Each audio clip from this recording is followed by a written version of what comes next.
Bem, no contexto da modelagem e simulação matemática de processos, os princípios de formulação são essencialmente ideias, definições, conceitos e argumentos usados na criação, no desenvolvimento do modelo matemático. Ou seja, de maneira ampla, né, é tudo isso.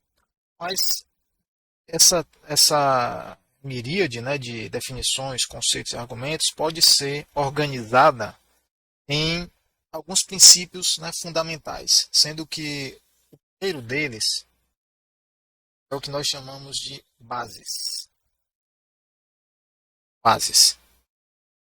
São as bases de formulação, né? Base de formulação do modelo. Podemos dizer que as bases, né, de formulação consistem essencialmente nas leis fundamentais,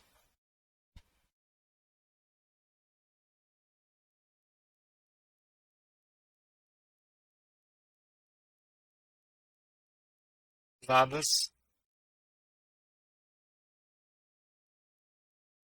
na elaboração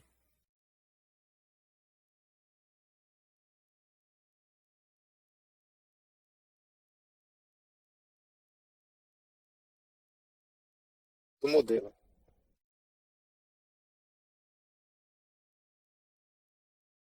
Essas leis fundamentais, pessoal, são as leis físicas.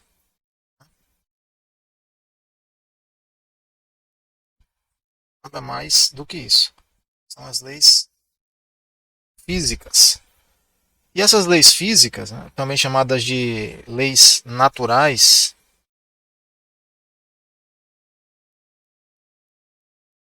vocês já conhecem várias delas. Essencialmente, uma lei física consiste na generalização de uma observação, geralmente uma observação experimental. Não é? E é, entre essas observações experimentais, foram verificadas, né, ao longo dos anos e comprovadas ao longo dos anos, né, leis fundamentais que podem ser traduzidas em princípios de conservação. E aí nós temos os princípios de conservação,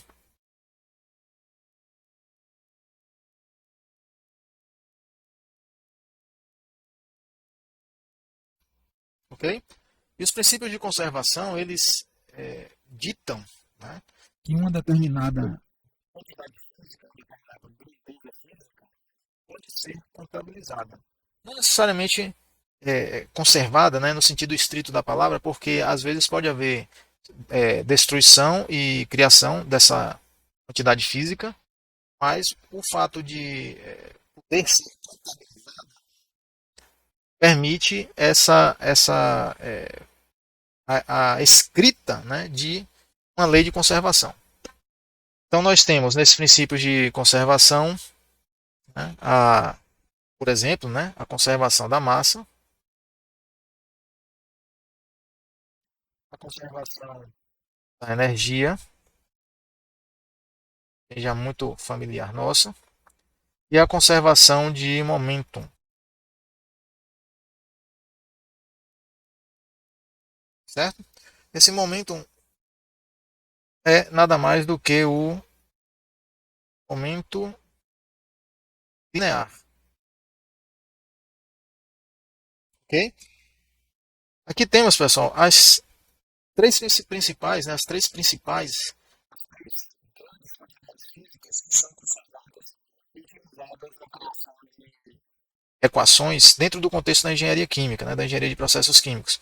Mas há outras entidades físicas que podem ser contabilizadas e conservadas. Por exemplo, carga elétrica. Podemos escrever equações de balanço para cargas. As próprias partículas elementares podem ser contabilizadas. Partículas subatômicas.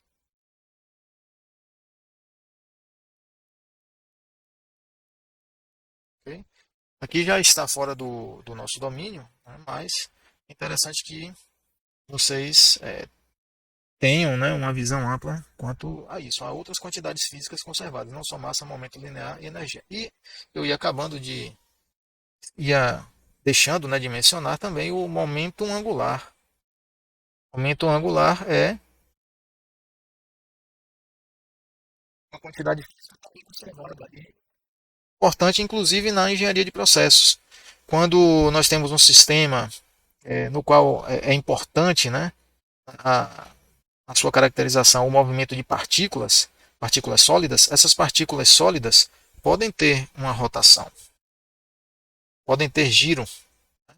Se elas têm rotação, talvez no modelo, para que o modelo seja realista, fiel à realidade, é bem possível que devamos levar em conta, né, o momento angular. Talvez não seja possível desprezá-lo.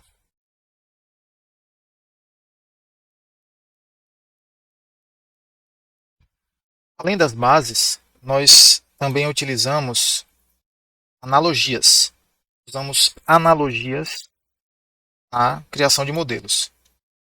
Certo? Aqui nós também utilizamos analogias. Tá? E as analogias, pessoal, são comparações realizadas com a finalidade de procurar padrões comuns, podemos dizer assim. Então, objetos componentes análogos estão presentes em sistemas diferentes, porém possuem comportamento comparável, equivalente, similar.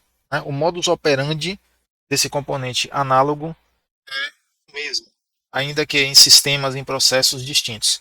É basicamente isso. Tá? Então, além das leis fundamentais, nós usamos as analogias.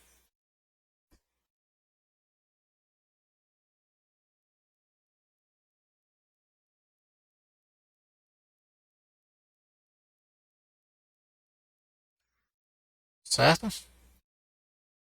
Usamos as analogias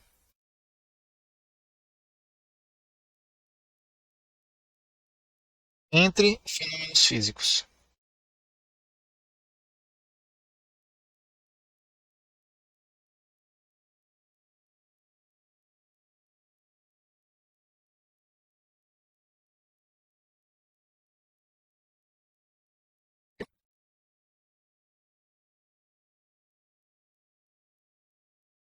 E, através das analogias, nós verificamos que processos,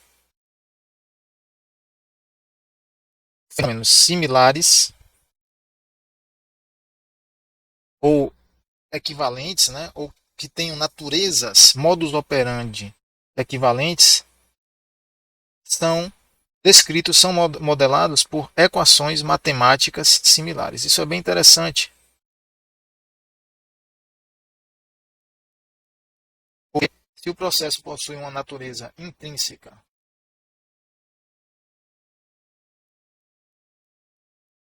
similar, as equações matemáticas também serão similares. Aí nós dizemos, né, que são análogas. Tá? E às vezes é bem trivial você identificar equações matemáticas análogas, porque elas têm os mesmos termos, os mesmos formatos, os mesmos termos, apenas mudando as variáveis, mudando as letras. Certo? Vou dar um exemplo aqui para vocês, começando com o transporte de momento. Um espaçozinho aqui.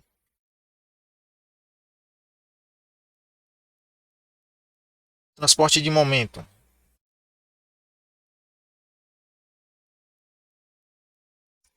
Exemplo de analogia. Transporte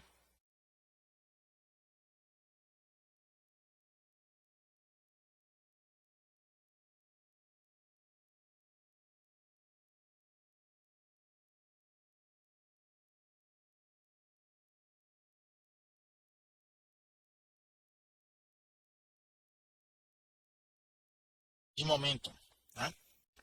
Vocês certamente já viram essa equação aqui, tal yx igual a menos mi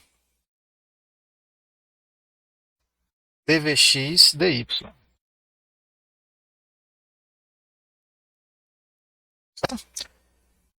Algumas nomenclaturas usam du, dy, du sendo a velocidade, a componente da velocidade na direção do eixo x. A famosa lei da viscosidade de Newton.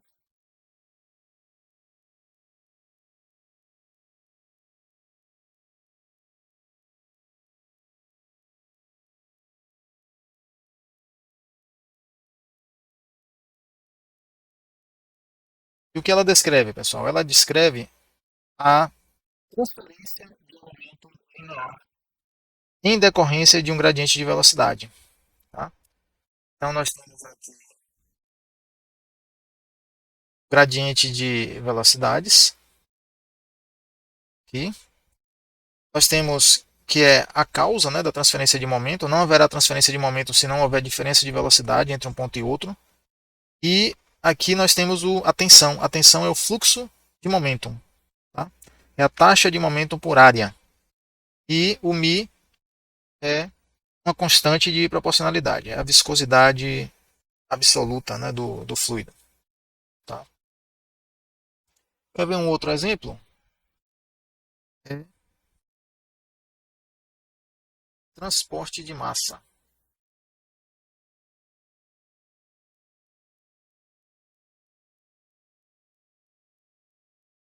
Certo? O transporte de massa ele é descrito quando nós temos uma diferença de concentração de uma dada espécie química em um meio. Fluxo de migração ou de difusão dessa espécie química pode ser dado, que é o fluxo, transferência de massa, né? O fluxo molar na direção x, aqui é só componente x, tá, pessoal? É igual a uma constante de proporcionalidade, que aqui é o coeficiente de difusão, e gradiente da concentração molar da espécie química. Também aqui nós temos a famosa lei de Fick para a transferência de massa por difusão.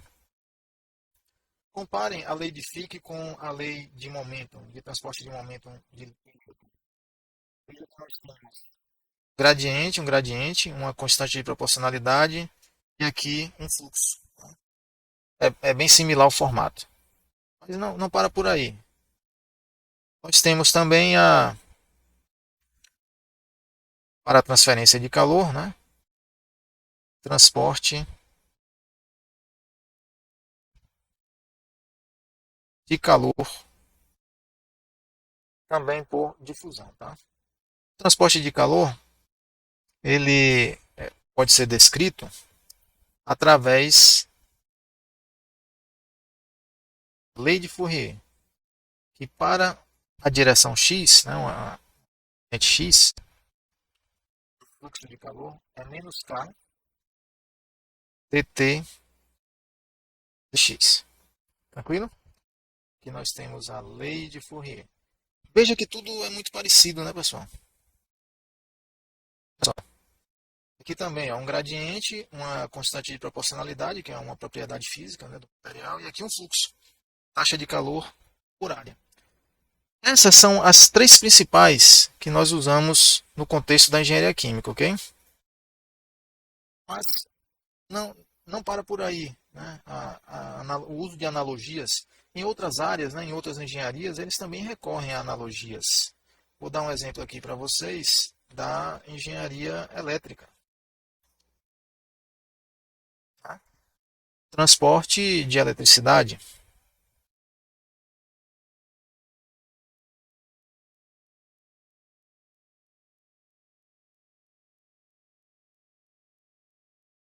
Transporte de eletricidade.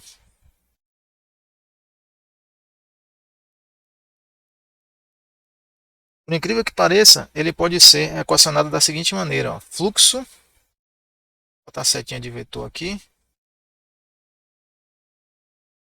que é fluxo de carga, né? Fluxo de elétrons, é igual a menos 1 sobre ρ, gradiente da tensão.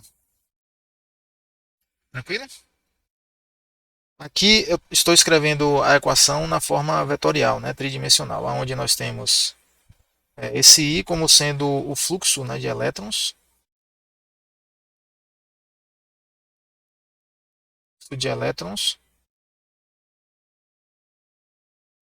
tá? Aqui nós temos o gradiente do potencial elétrico.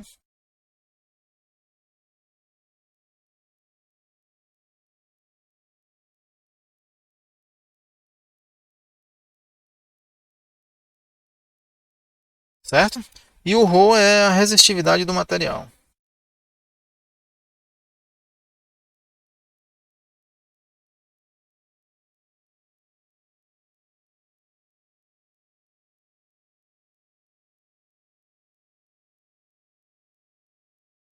Ok? Novamente, olhem o formato da equação. Né? É uma relação em que nós temos um gradiente, uma constante física, né? Aqui, e o fluxo, como sendo, né, o efeito desse gradiente. Ok?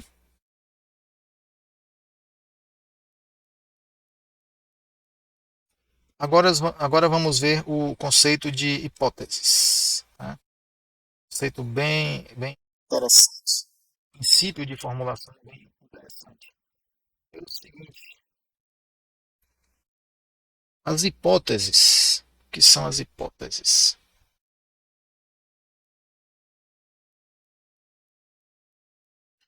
Hipóteses, né? De uma maneira bem flexível, pessoal, e informal, podemos dizer que hipótese é uma hipótese, é uma consideração, é uma especulação, geralmente simplificadora, que é assumida ou posta, né, sobre o sistema, de maneira a verificar seu comportamento se essa consideração fosse válida. Né? Porque a consideração que é imposta, né, a hipótese, ela pode não ser válida e levar a um modelo que produza resultados inconsistentes com a realidade. É basicamente isso. Então, hipóteses são considerações ou especulações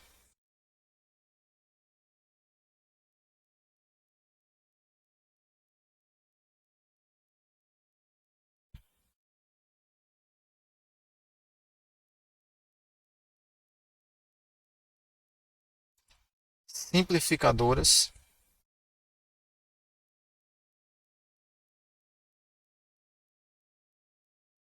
assumidas,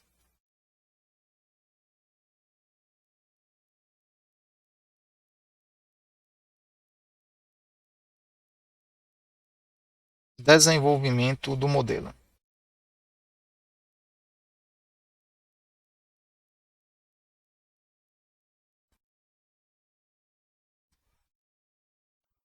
Do modelo matemático.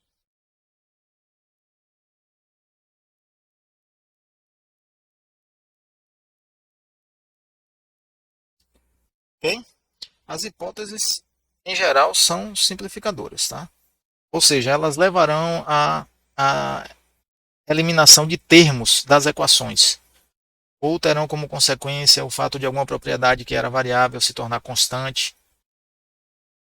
A ideia é aplicar hipóteses que permitam levar a um modelo consistente, que produza resultados confiáveis, realistas e da maneira mais simples possível. Então, a ideia de se aplicar as hipóteses, né, propósito, melhor dizendo, é facilitar e simplificar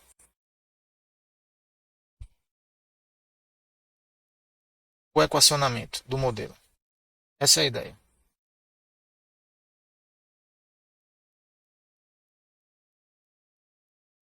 Certo? A ideia é simplificar.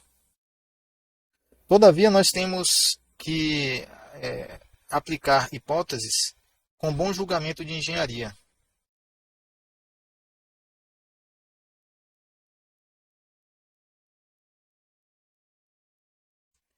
com bom senso e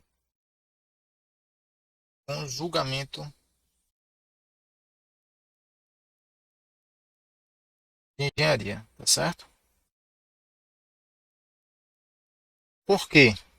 Se nós aplicarmos, né, assumirmos uma hipótese que irá comprometer a, a produção de resultados confiáveis no modelo matemático, essa hipótese não é adequada, né? Porque ela simplesmente coloca a perder o modelo matemático. Ela mina a sua utilidade prática, né? Mina o seu propósito, porque não teremos um modelo que produza resultados realistas, que possam ser utilizados em uma análise, em um projeto, em um dimensionamento, uma otimização. Ou seja, as hipóteses não devem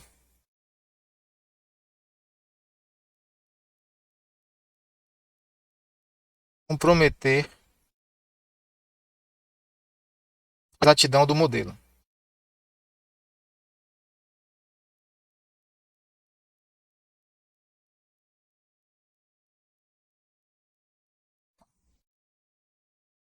A exatidão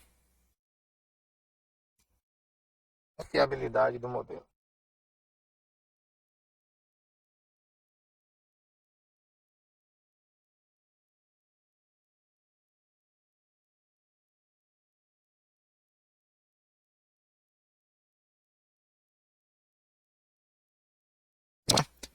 As hipóteses não devem comprometer a confiabilidade do modelo. Um outro princípio de formulação muito importante é a consistência matemática. O que seria a consistência matemática na modelagem e simulação de processos? Tá aqui, consistência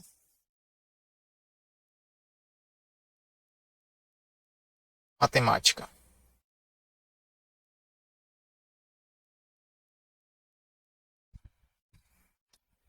Consistência matemática, pessoal, envolve duas verificações. São duas verificações que podem até parecer óbvias, tá?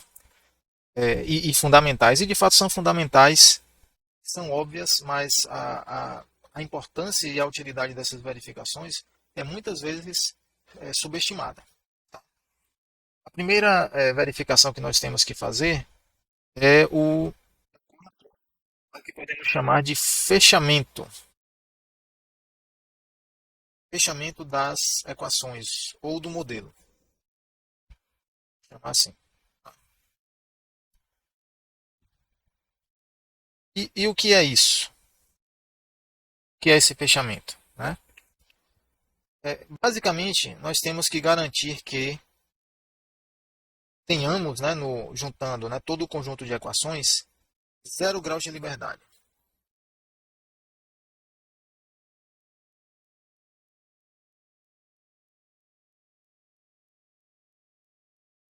Okay? Nesse contexto, pessoal, da modelagem e simulação, 0 graus de liberdade quer dizer que o número de equações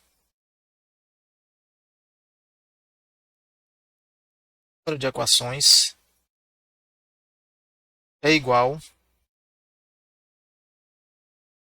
ao número de incógnitas. Certo? Número de incógnitas. E as incógnitas são as variáveis desconhecidas, né? São as variáveis a serem determinadas. Tá? Então, nós contamos as equações, contamos as variáveis, né, desconhecidas, as variáveis que serão determinadas. Deve haver uma igualdade nesses dois números. Se não houver, temos um problema. Tá? Temos um problema porque o sistema, o modelo, ele não poderá ser resolvido, pelo menos com uma solução única. Tá? Por quê? Aqueles conceitos que nós aprendemos na teoria, né, de sistemas lineares, que, né, até então não é ensinado, né, a gente estuda esse assunto, né, os professores não ensinam que aquelas regras de identificação, né, de solução para os sistemas lineares é uma regra geral, na verdade, tá? Inclusive sistemas não lineares e qualquer sistema de equação. Tá? Quando nós temos um número de equação igual ao número de incógnitas, nós temos zero grau de liberdade. Tá? Então, nesse caso, o modelo ele é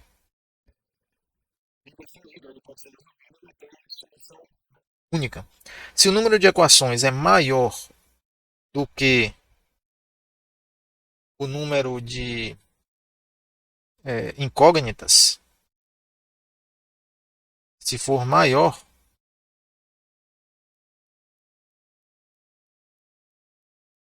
dizemos que o modelo está sobre-especificado.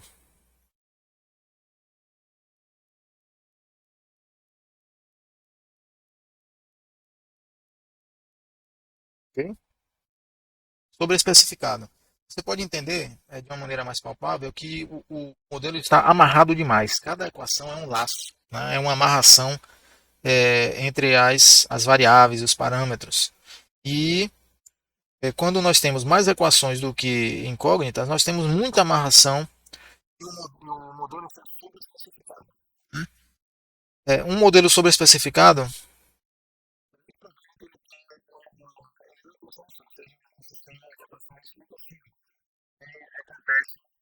os sistemas lineares. Quando nós temos um número de equações que o número de variáveis, o número de incógnitas, né, que são as variáveis desconhecidas, aí nesse caso, pessoal, nós temos um sistema que está subespecificado, ou um modelo, né, que está subespecificado, certo? O remédio para esta condição aqui é eliminar alguma equação. Então temos que procurar alguma equação que é desnecessária e eliminar. O remédio, né, o conserto para essa situação aqui é, incluir mais alguma equação. Tá? Porque quando o problema está subespecificado, tem mais incógnitas do que equações, nesse caso, o modelo ele resultará, né, ele fornecerá infinitas soluções, múltiplas soluções. E quando isso acontece, nós temos uma situação que é passível de otimização.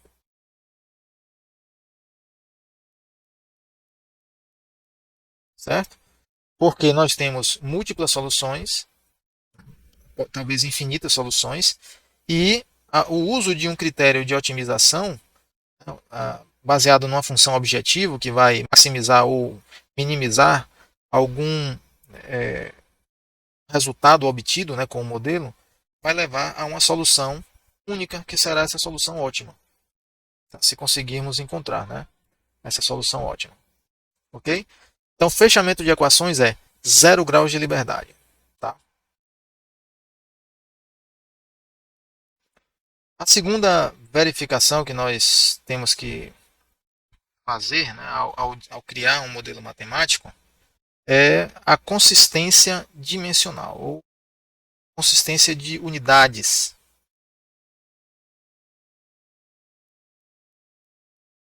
Consistência dimensional.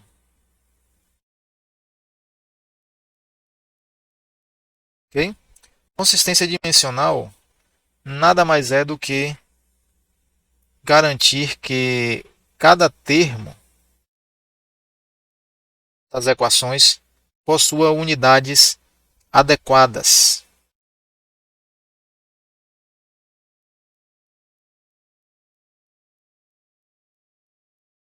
As equações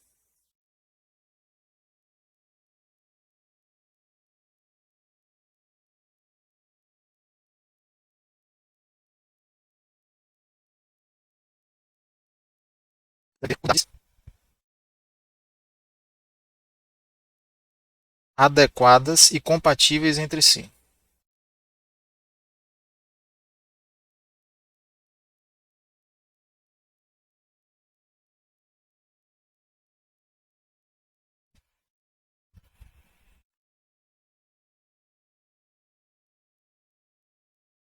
certo? Porque quando isso acontece,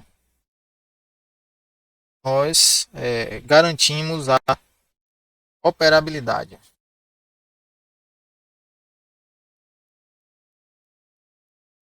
Segurar a operabilidade matemática.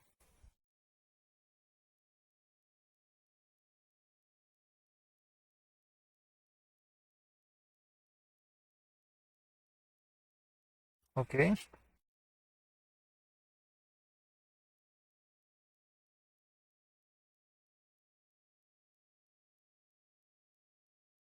Que é uma coisa importantíssima, né? Por exemplo, nós conseguimos definir, né, uma operação como essa, 1 metro mais 6 metros, na verdade. Né? Sabemos como operar isso aqui. Temos o resultado, vai dar 4 metros. Agora, quanto é que dá isso aqui? 1 metro mais 3 quilos.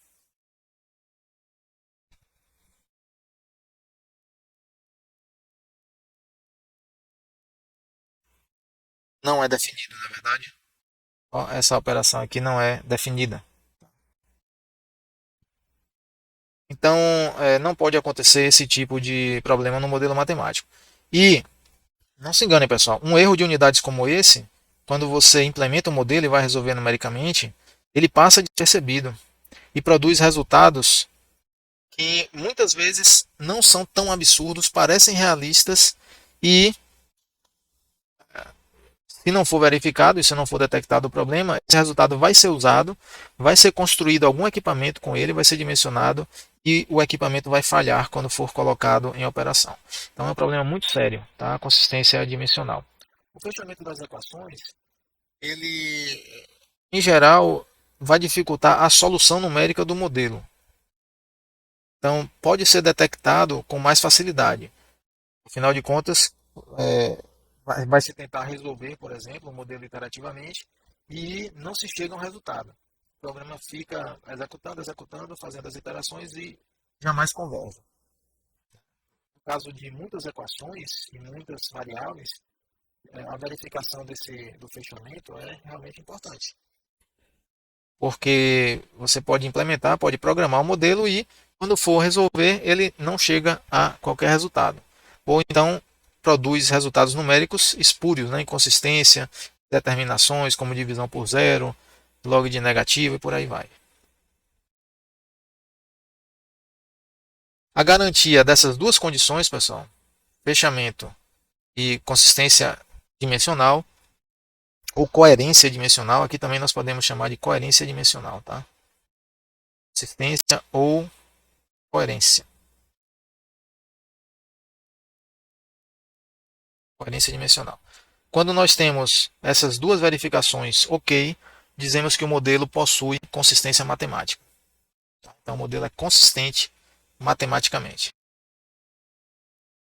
Um outro princípio de formulação importante é a própria solução matemática do modelo.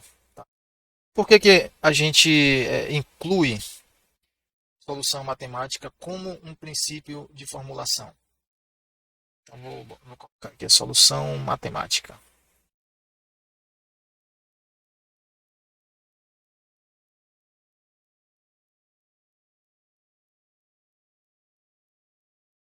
Por que é um princípio de formulação, pessoal? Porque os métodos disponíveis de solução de equações, métodos numéricos, por exemplo, métodos analíticos, eles devem ser considerados já durante a elaboração do modelo.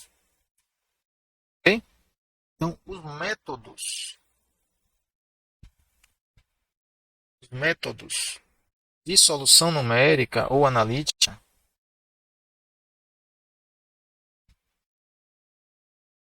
devem ser considerados já durante a formulação, levados em conta durante a formulação.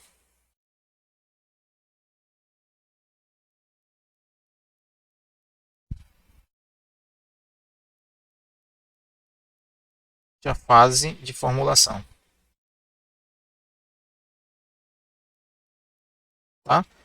Por quê, pessoal? Porque a razão é a seguinte: Quando nós estamos criando o modelo, construindo, incluindo as equações, aplicando os princípios de conservação, a maneira como nós vamos aplicar esses princípios, as hipóteses utilizadas, podem levar a um equacionamento que tenha um custo, ou que a solução analítica seja inviável, tem mesmo possibilidade de solução analítica, e numérica, a solução numérica terá um custo computacional significativo, às vezes até inviável. Tá? Então, custo computacional pode significar ou a necessidade de capacidade numérica, né, capacidade de cálculo numérico, capacidade de CPU, digamos assim, muito alta.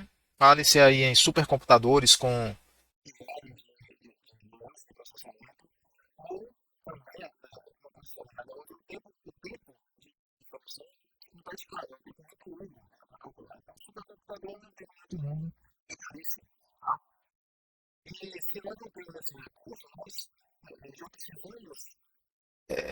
levar em conta que não dispomos desse recurso durante a fase de formulação, tá? Para não para aplicar hipóteses com maior, né, consenso, né, de acordo com a necessidade da solução, a necessidade do que está disponível, né, para a solução do modelo. Certo?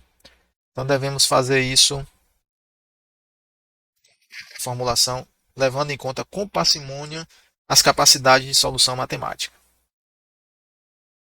Por último, um outro princípio de formulação também muito importante, pessoal, é a validação.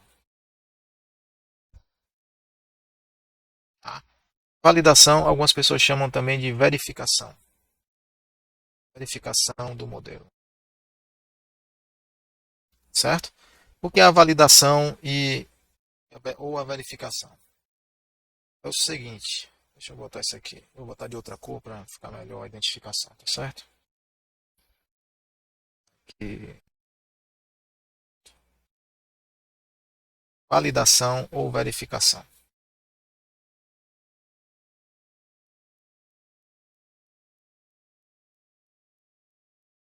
O usado é validação mesmo, tá? Certo? Que é isso, pessoal? Vocês têm que ter em mente que quando nós desenvolvemos um modelo matemático, é visando a produção de um resultado, e esse resultado vai ser usado para alguma coisa. Na verdade, vai ser usado para dimensionar um reator, calcular o volume do reator, se for CSTR, por exemplo, calcular o comprimento do reator se for um PFR, calcular a perda de carga para dimensionar uma bomba, a área de um trocador para realizar um serviço de troca térmica, desenvolver, né, uma malha de controle, uma estratégia de controle, enfim, alguma finalidade, otimizar algum processo, tá? E para que nós consigamos, né, atingir essa finalidade, o modelo deve produzir resultados confiáveis, realistas, resultados que conferem com a realidade física. Tá? Se a realidade física se comportar de um jeito e o modelo se comportar de outro jeito, né, uma maneira absurda, incompatível, né, com a realidade física, esse modelo não serve para nada. Tá? Não vai servir, não vai se prestar à finalidade. Então, nós devemos assegurar, né, deve-se assegurar que o modelo representa satisfatoriamente a realidade física, né, do sistema. Assegurar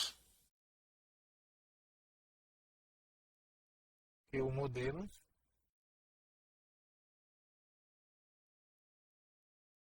representa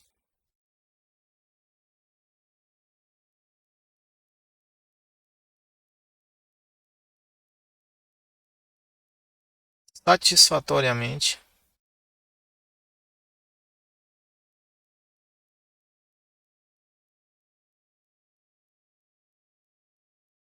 o sistema físico.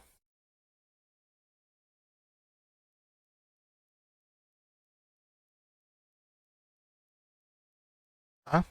Sistema físico em questão. No caso da engenharia, né? No caso da engenharia é um sistema físico. Poderia ser um sistema conceitual, mas em outras áreas, né, do conhecimento. Mas o sistema físico ele deve ser representado satisfatoriamente. A palavra-chave aqui, pessoal, é satisfatoriamente, tá?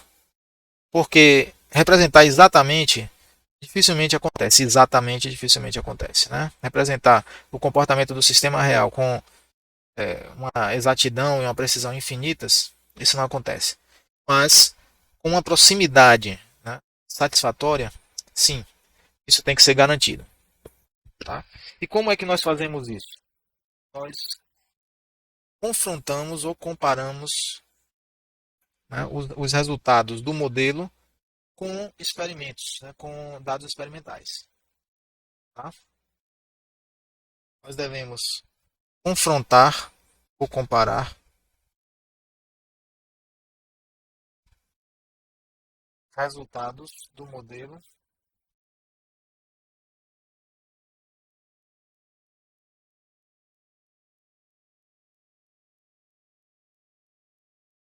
com dados experimentais.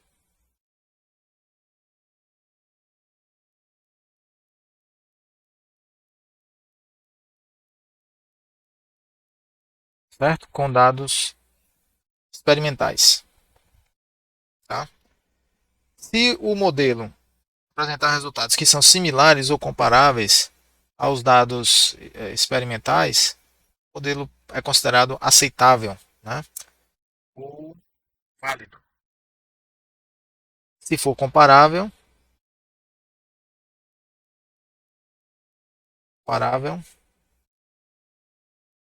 podemos dizer que o modelo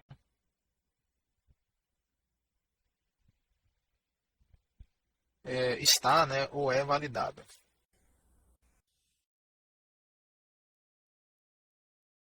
Tá? Podemos também dizer que o modelo é válido. Normalmente dizemos que é um modelo que foi validado. Esse é o jargão, certo? Então é um modelo validado. Quando nós comparamos com resultados experimentais, dizemos que a validação é direta. Se a comparação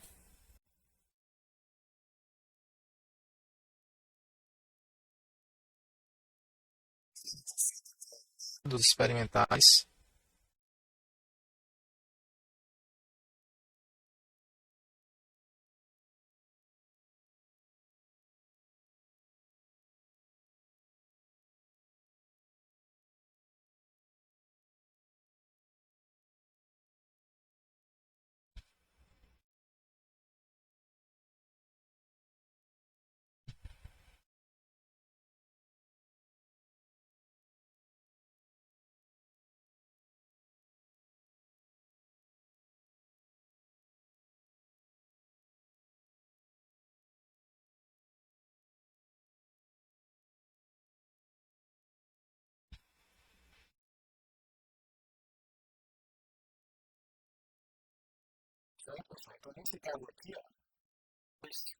dizemos que a validação é uma validação direta,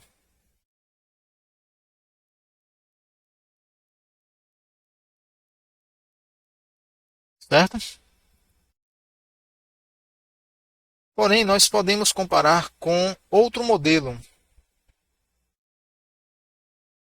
Podemos fazer uma comparação com um modelo validado. Outro modelo já validado.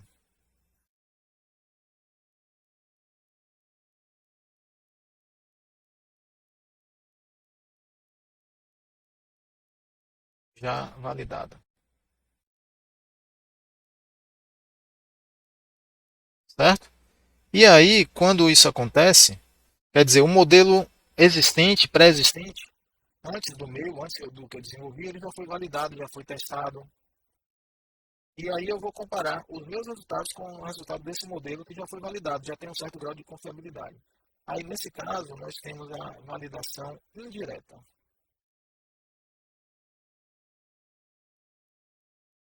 Certo? É muito importante ter alguma validação, tá? Nunca utilizar um modelo que não foi validado. De preferência, que tenha sido passado, submetido, né, a uma validação direta.